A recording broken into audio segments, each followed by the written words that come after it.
নমস্কার। বাংলার ঘরে ঘরে পৌষ পার্বণের উৎসব শুরু হয়েছে। এই উৎসব ঘিরে উন্মাদনা থাকেই। বাংলার ঘরে ঘরে কেন, সারা ভারতবর্ষ জুড়েই মকর সংক্রান্তির উৎসব চলতে থাকে এবং সেই উৎসবকে কেন্দ্র করে নানান সমারোহ। এই উৎসবের মূল লক্ষ্য হচ্ছে যে সমৃদ্ধি।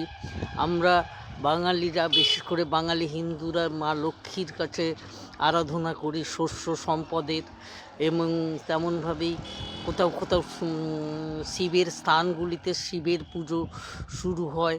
এই মকর সংক্রান্তি ঘিরে নানান রকম খাবার দাবার, পিঠে পুলি, পার্বণের উৎসব।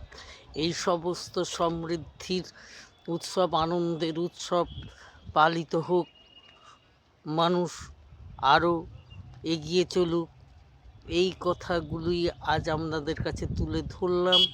সংক্ষিপ্ত আকারে এই কথাগুলি আপনাদের কাছে আলোচিত করলাম। আপনারা সকলে সুন্দর থাকুন, ভালো থাকুন, এই কামনা করছি।